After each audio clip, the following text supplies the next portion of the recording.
You're welcome to today's episode of the Nigerian Bossman, and it's a pleasure to have you on my channel. Today, the focus is on the decision on Nigeria election.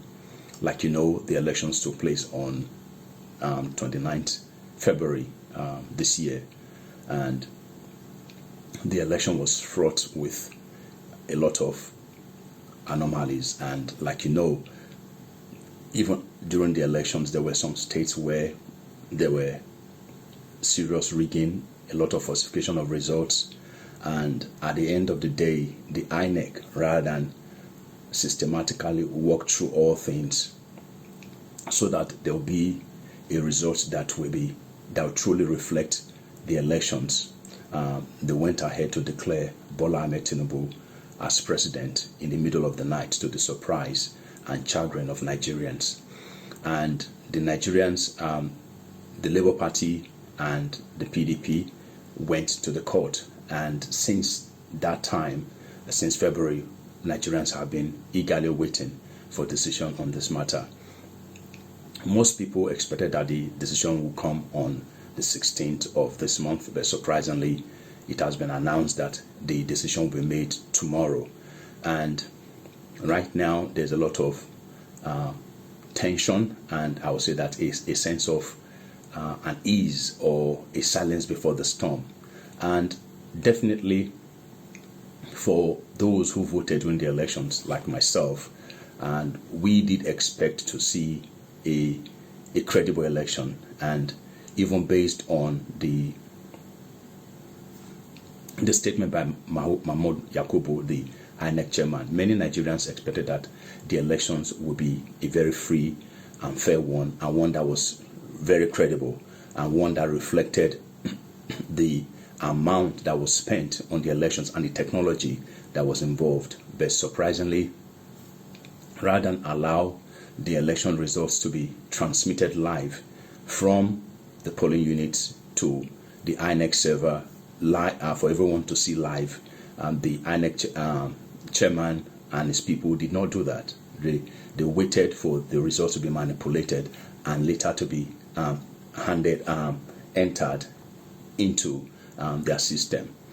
And tomorrow, the judiciary will be making the decisions on this matter, and Nigerians and even non-Nigerians have waited eagerly to hear the outcome of these cases.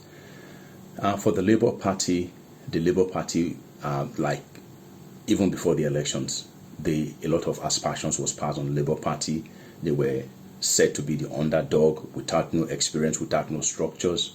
But at the end of the day, a party that came from nowhere, which people refer to as inexperienced and without structures, under the leadership of Peter Obi, ended up making such a headway that the two parties that have become a problem to Nigeria, APC and PDP, were left with their mouth wide open in disbelief at the performance of the Labour Party. And this is because Nigerians are fed up with the APC and the PDP.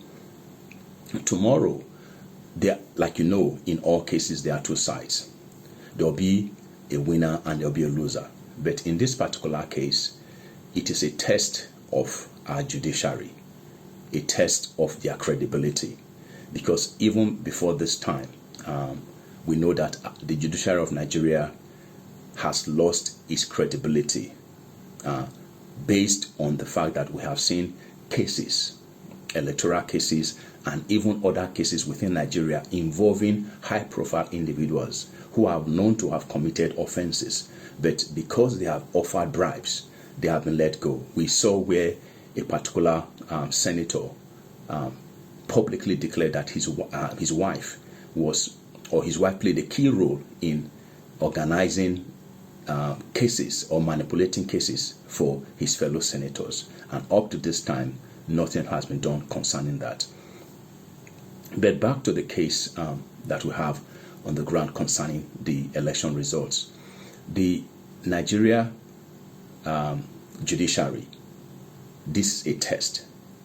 Because if we look at Imo State, Hope Uzodinma, who is now the governor of Imo State, who is now trying to even run for the second term.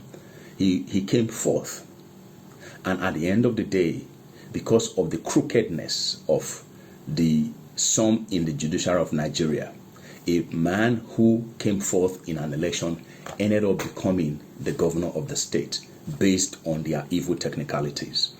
And that is why Nigerians are very agitated as they await the decision on this particular presidential election matter tomorrow.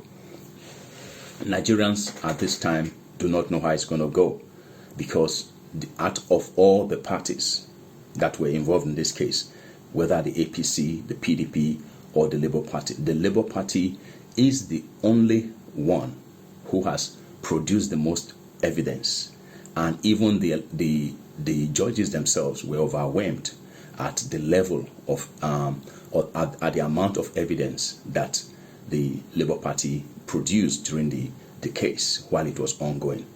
But at the end of the day, we know how our electoral processes have gone in Nigeria, and we are hoping that at the end of the day, this particular case will truly reflect how Nigerians voted during the past elections. Because if indeed the judiciary of Nigeria is sincere, we know that the Labour Party did magnificently well during the elections. Most Nigerians voted for the Labour Party because of the fact that they are tired of Nigeria under APC and PDP. PDP began the destruction of Nigeria, and APC consolidated it.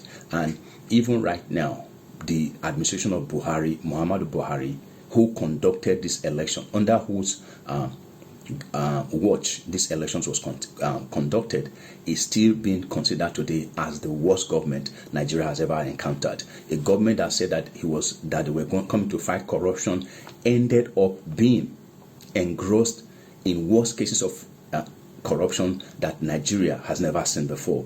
Under Buhari's watch, we saw the Accountant General of Nigeria, we saw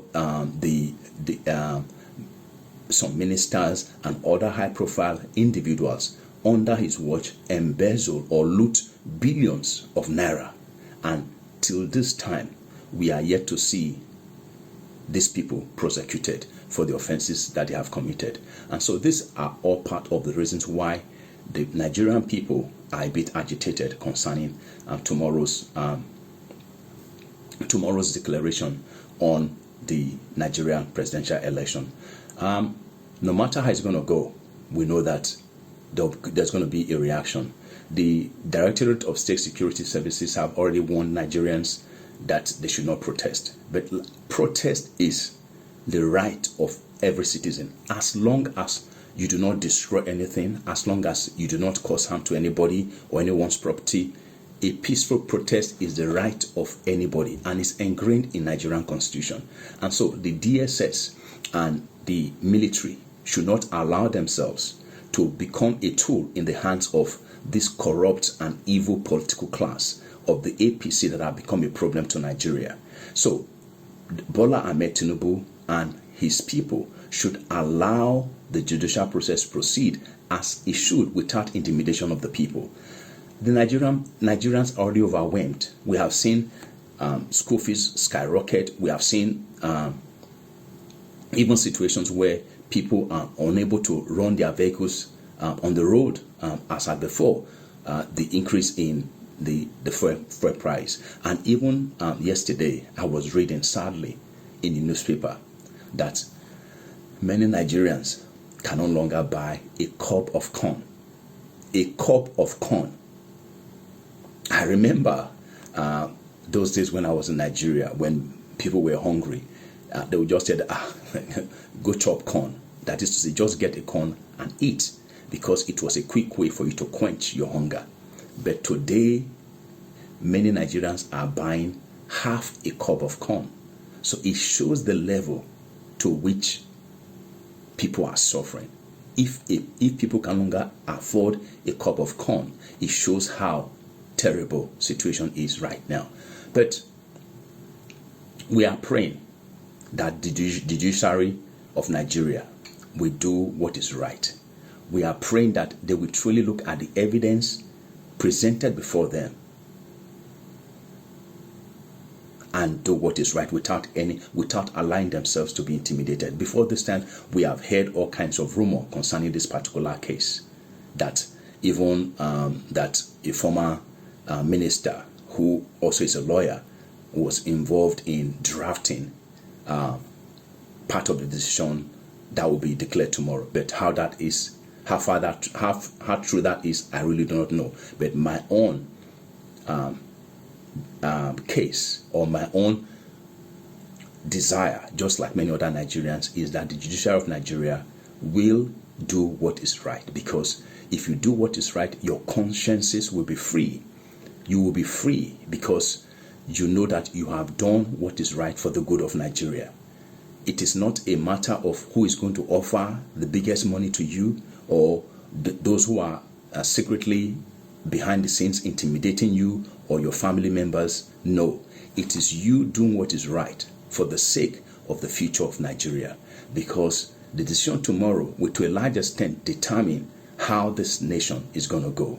Nigeria, even as it is, before this time, have been hanging on a thread, and how things go tomorrow will determine how Nigeria will stand or not stand as a nation. I pray that the judiciary will allow God touch their hearts so that they can truly, their decision tomorrow will reflect what actually happened on the 29th of February 2003. I pray that that God will bless Nigeria, and for my people, for all Nigerians. I know things are not easy, but my prayer is that at the end of the day, things will work out well for this nation. The right people will come into office, and Nigeria will begin to see the light of day. Nigeria will be salvaged from the hands of these evil people who have become leeches, just bleeding Nigeria and bleeding the essence of life out of it. I pray that Nigeria will stand as it should have stood, or as people expect it to stand, among the Committee of Nations. I look forward to seeing you in the next one. May God bless you.